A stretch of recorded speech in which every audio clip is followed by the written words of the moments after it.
కల్కి 2 ఇది కేవలం సీక్వెల్ కాదు, ఇది ఇండియన్ సినిమా లెవెల్ని మార్చేసే ప్రాజెక్ట్ అంటున్నారు. 3,000 కోట్లు టార్గెట్, ఇంకా దీపికా అవుట్ అనే షాకింగ్ రూమర్. ఇవన్నీ నిజమా లేక హైప్ మాత్రమేనా?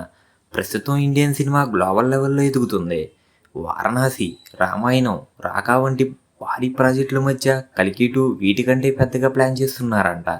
ఇది కేవలం సినిమా కాదు, ఒక సినిమాటిక్ యూనివర్స్ అనే చెప్పాలి. ఫస్ట్ పార్ట్లో ఫ్యూచరిస్టిక్ వరల్డ్, మిథాలజీ బ్లెండ్ చూసాం. కానీ పార్ట్ 2లో మహాభారతం కనెక్షన్, కథ పూర్తిగా మార్చే అవకాశం ఉంది.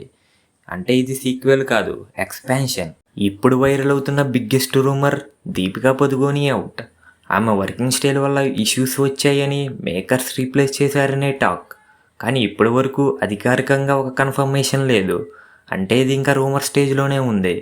ఇంకో రూమర్, కొత్త క్యారెక్టర్స్, కొత్త నటులు. జేడీ చక్రవర్తి కూడా సినిమాలో ఉన్నాడని చెప్పారు, కానీ ఆయన స్వయంగా అది ఫేక్ అని చెప్పాడు. ఇప్పుడు అసలు విషయం ఏంటంటే కల్కి 2 స్టోరీ టైం లైన్ షిఫ్ట్ అవుతుందని టాక్. ఫ్యూచర్ నుంచి మైథాలజీ రూట్స్ వైపు వెళ్తుందంట. అంటే Mahabharata depth plus futuristic conflict. ఇది ఇండియన్ సినిమాలో రేర్ కాంబినేషన్.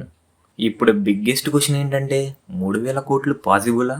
కంటెంట్ క్లిక్ అయితే 3,000 కోట్లు పాజిబుల్. వారణాసి, రామాయణం, రాకా ఈ సినిమాలు స్కేల్ పరంగా పెద్దవే. కానీ కల్కి 2 జోనర్ ప్లస్ విజన్ వల్ల వేరే లెవెల్లో ఉండే అవకాశం ఉంది.